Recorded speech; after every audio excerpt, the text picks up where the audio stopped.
Hello, I'm Fred Dinage, and I hope in the next few minutes you'll see why I felt compelled to get involved with the wonderful Rainbow Centre here in Fareham. Please sit back, watch this short film, and I think you'll see why this important centre needs your support.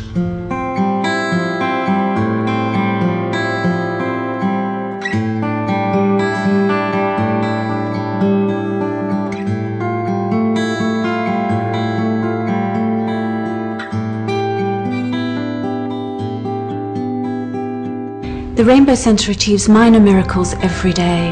Even if it's just a child learning to find its mouth with a spoon, that is a minor miracle for a family.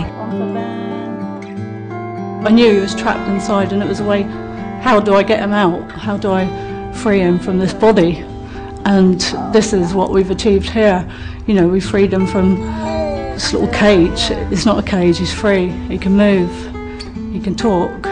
She's so much more interactive than she was before. Just changed you, isn't it? Cerebral palsy is a condition that affects movement, posture and coordination. Cerebral palsy can be a result of a trauma of the child's development brains, either before the birth or at birth or after. Cerebral palsy affects each child differently. In some cases it's hardly noticeable. In some cases children have difficulties with sitting, feeding, sleeping or speech. The aeroplane landed next to Liam. When Ben was a year old, he touched an electric wall mounted fire, and he was killed instantly, and was dead for 50 minutes altogether. It was a very traumatic time, obviously. Spent 2.5 months in hospital. We're given some really grim news, 2% chance of anything. But I had read about Rainbow in the papers previously, never thought, you know, I'd see myself attending it. And the very day after Benjamin came out of hospital, we went and visited the Rainbow Centre and were absolutely amazed. The Rainbow Centre uses a system of learning called conductive education. It's a holistic approach which teaches children how to overcome the difficulties caused by cerebral palsy. It's a system of learning that finds a pathway to a part of the brain that hasn't been damaged. Conductive education breaks down each movement into smaller movements. A child may have difficulty walking across the room, so we break it down into sitting properly, feet flat, putting weight onto feet and standing up, and then putting one foot in front of the other across the room.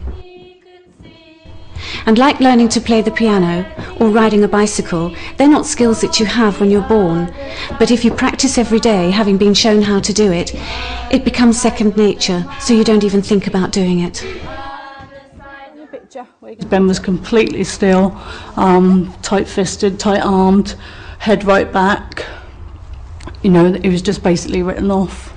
But when we visited the centre, you know, it really opened our eyes and realised there was hope and there was chance of small miracles.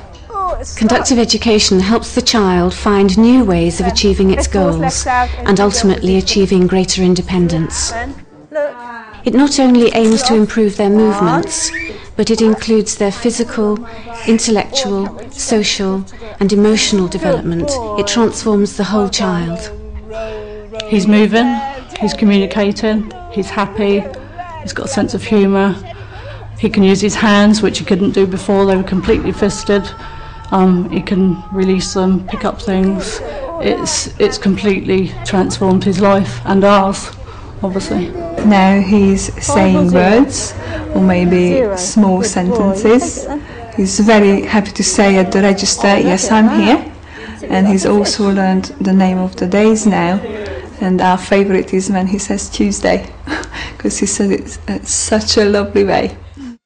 I'm a carrier of something called strep B, which a lot of women actually carry, but they don't run tests for it in the UK.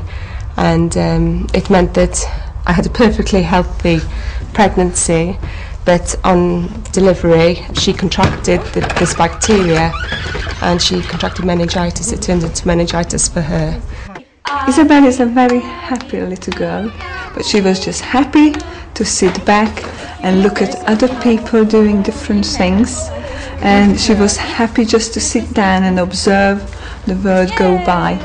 But now she's happy to take part, she's happy to interact with other children, she's happy maybe to pinching their toys away and to play with those toys by herself. Seeing other children at the Rainbow Centre, you do realise that they progress. It may be something minor and small to the outside world, but to us parents, it is a major achievement, and I do see Ben going forward and achieving. I do think he will, fulfil his potential and have a life which, if you listen to the medical experts, you really wouldn't dream or anticipate any such, standard of living, but it does happen, but you wouldn't do it without this centre. So I hope you can now see why I, along with many other people of course, decided to become so personally involved with the Rainbow Centre. The Rainbow Centre, you see, really does do extraordinary work for these very special children. But because the centre receives no government nor local authority funding, it relies completely on the support of people like you. So if you'd like to help children like Ben and Isabel who have cerebral palsy, please give what you can. Or if you'd like to help in a more personal way, please get in touch. You really can make a difference. Well, of course it's made a difference. He's living, and so are we.